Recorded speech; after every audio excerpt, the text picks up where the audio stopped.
Hello, my name's Ed Poole. I'm a Green Party activist and I'm speaking to Green Party candidates for the local elections. Today I'm speaking to Karishma Patel, who's running in Roundwood Ward in Brent. Hi Karishma, can you tell us a bit about yourself and why you're standing for the Green Party? Hi Ed, it's really great to be here. So I am standing as a Green Party councillor candidate for a few different reasons. Now, my story is that I left the BBC over the Gaza coverage. I left for ethical reasons. I care a lot about Palestine and I care a lot about social justice. And I was attracted to the Green Party because I feel it's the party that really aligns with my values. So that was the first reason. And the second reason is that I really care about Brent. So this is the area I was born in, that my family has lots of roots in. And I think they deserve representatives who, really care and are passionate and really want to get stuck in and to try their best. So yeah, it's sort of twofold. It's social justice and foreign policy, but it's also, at a local level about building community, listening to people, and making people's lives better. Why should people vote for the Green Party?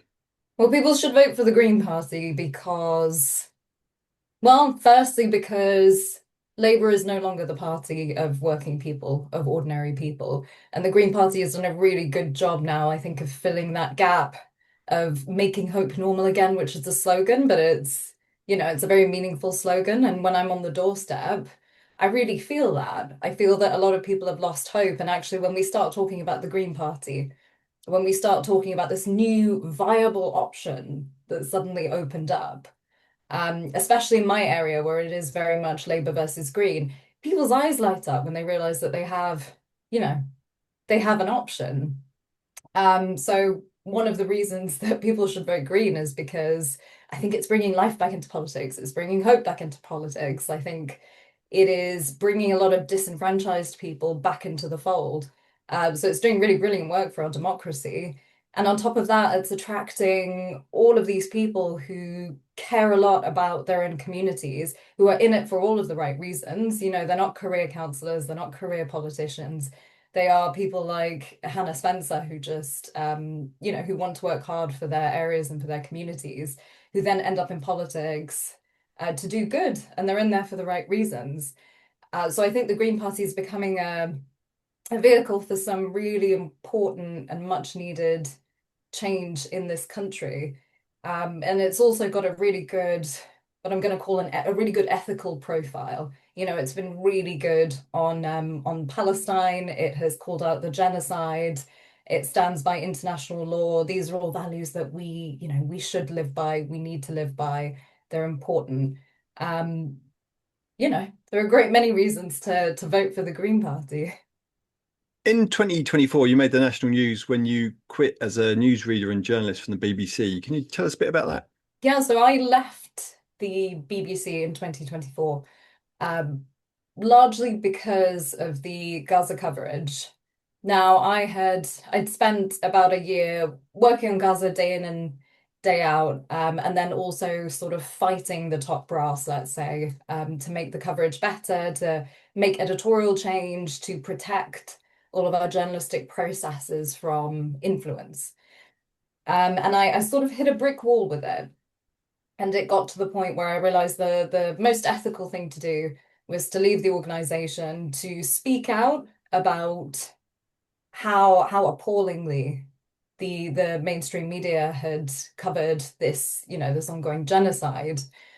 And to do some of that really crucial work.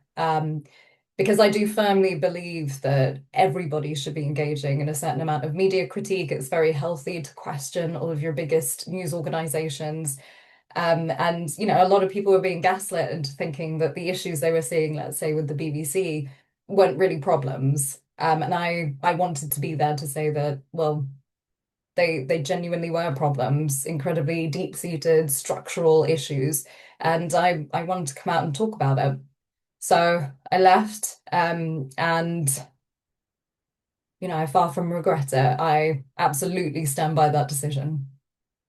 What pressures are there on people in the media to kind of maintain a particular editorial line or narrative? Yeah, I think that's a really good question. There definitely are pressures on people in the media. There's always pressure. There are always really powerful external influences of different kinds, the embassies of different countries, your own government, different lobby groups, all sorts of people will be trying to influence how how you tell certain stories and what you emphasize and what you omit. And the really important thing that every journalist needs to learn um, to do is to operate outside of those influences and to actually follow the evidence and then tell the public what the evidence is saying, because that's such an important bit of connective tissue in our democracy. And you can see by the way the genocide was covered that that connective tissue wasn't there in terms of Gaza. Now, lots of people went out into the streets anyway, but we are suffering such a lack of general knowledge about so many of the really horrific details of what Israel has actually done in Gaza because there hasn't been sort of consistent, brave, editorially robust mainstream coverage. Um, so yeah, it's incredibly important that journalists protect that process, and that they are brave when they are faced with all of these external influences, which they will always exist. You will always be under the threat of certain influences. But that's the job. You need to follow the evidence. I've found it incredible watching on sort of social media the footage you would see of things happening in Gaza, just some of the most horrendous and haunting and horrific things I've ever seen in my life. And you would just see these things day after day, and it would just be ignored everywhere else. You wouldn't see anything on the news at all. And it's just kind of really eye-opening, just the level of kind of willful um I don't know what the word is really. I mean, there's obviously a massive element of racism to it because a lot of people, if those things, horrific things are happening in other places, they would be covered, but it's seen as not news because it's in the Middle East. Um, so yeah, Yeah, it's that, and it's also an unwillingness to challenge a country that's an ally of, the US and the UK. And again, as journalists, you need to be challenging the allies of your government. The BBC is a public broadcaster, it's not a state broadcaster. It doesn't need to follow and shouldn't follow the government line on any of these things. And it needed to have been so much bolder. There should have been a big panorama documentary about those RAF flights going over Gaza. And I'm very glad that somewhere like Declassified UK did the really crucial journalistic work of looking into those things. having seen obviously firsthand the way as a journalist, having seen it, but perhaps personally as well, having seen how some communities are kind of ignored and sidelined in the mainstream. Um, how's that kind of affected the way that when you're engaged in canvassing and talking to local people, listening to their stories? How's that helped inform the way you listen to other people? I think the work of a good journalist always involves making sure that you are listening to those who may not otherwise get heard, that you're going to the effort of bringing those voices in, of telling their stories, of going to the margins, so to speak, and giving those people space.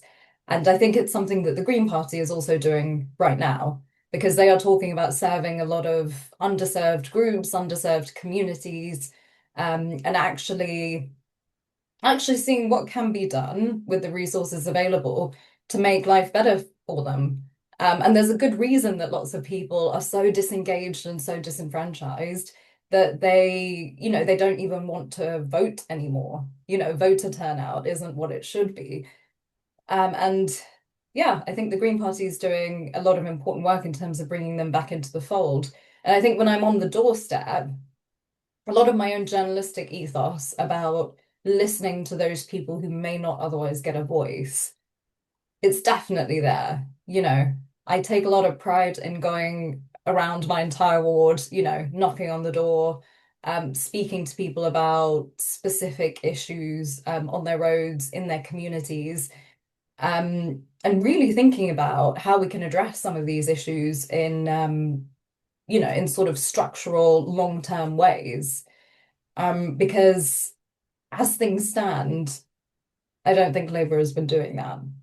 The Daily Mail recently ran an attack piece on you and two other women who are standing to be local councillors for the Green Party. And you've been obviously attacked by the media in the past for taking kind of principled stances on issues. How do you handle that? Yeah, it's always very strange. It's always very strange when the tabloids come after you. I think one of the ways in which I handle that is to recognize what they're trying to do, right? And what they're trying to do is to overwhelm you into silence. They want you to be so taken aback by the fact that you are, your photo is in the Daily Mail, that you begin to think three times before you say anything else, or before you get, any attention. And I think bearing that in mind, I understand that no matter what gets printed about me, no matter what kind of attention I get, I just have to stay true to myself, to my values, and to continue just doing the really important work that I'm doing. And I think that that's the really crucial thing, and that's what keeps me going. But on top of that, in that Daily Mail article, frankly, the only thing that they could find to criticize me on was apparently that I'd left the BBC, which, obviously I see as a very principled stance, and a lot of Green Party people see that as a very principled stance. So, frankly, they're clutching at straws, and I think that's very clear.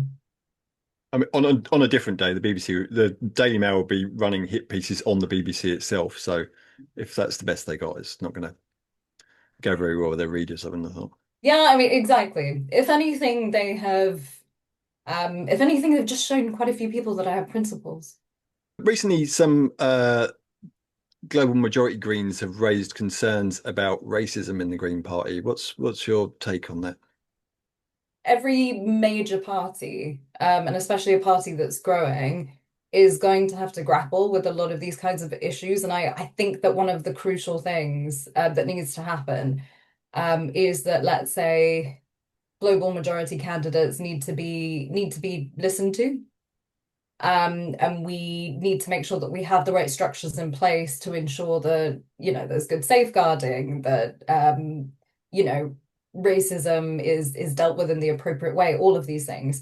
But I think that's going to just take a lot of active listening, and we need to make sure that we are listening to all of the different minoritized groups within the Green Party, and that we are, that we're growing in the right way. You signed the Greens organised pledge on campaigning against local austerity um, and cuts to local government funding. Can you tell us a bit about that? Yeah, I think it's a very important pledge, and it's all about challenging a culture of austerity, which is driven by a number of factors, including, not having enough central government funding. So it's all about having, far bolder approaches, essentially to local government, really seeing what's possible, but also doing more active listening. I think making sure that the people in those areas can participate more in the budgets and how the money is doled out.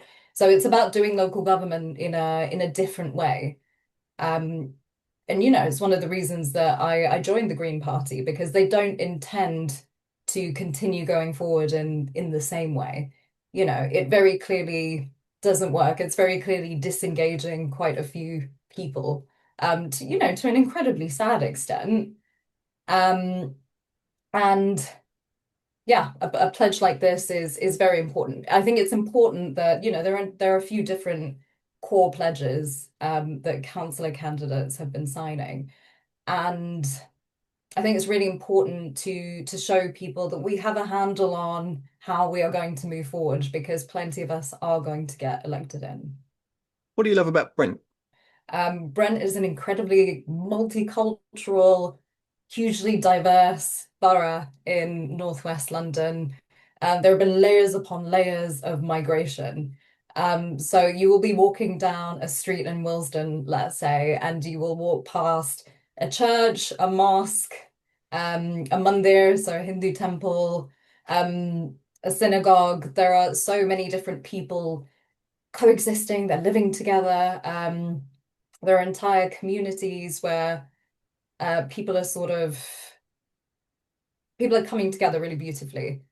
So, Brent essentially flies in the face of all of the really exclusionary, xenophobic rhetoric of reform, which is why I can't imagine they will ever do well there. So yeah, there are lots of reasons that I love it, and some of them are also incredibly personal because my own family migrated over to London last century, and my grandparents ended up settling in Brent with my dad, with my uncle, with my aunt, and we have lots of roots there. My grandma worked for decades at the McVitie's factory in Halsden. She was a British factory worker. There is a shop that we've had for longer than I've been alive. In Brent, one of the it's a kind of high street shop that we've had. That's our family business, and yeah, I think it's a place that has kind of marked the beginning of life in England for lots of different migrant families. So I think it's incredibly special. I always get a bit when I'm asking people this. I'm from Tottenham, and a lot of the candidates I've interviewed are from London. And whenever they start talking about how their bit of London is really good, I'm like, yeah, but it's not Tottenham, is it? But not- Uh, to be fair, my mum, so my dad's side of the family is from Brent, and then mum's side of the family is from Croydon. okay. So there are different family allegiances to different parts of London, which I totally respect. I'm not anti-South London because I'm from the north either, which can happen. My wife's from South London, so we try not to talk about that sort of thing. But what's the Green Party vision for Brent? I think the Green Party vision for Brent, I mean, of course, it varies ward by ward, but broadly speaking, we want a more participatory politics.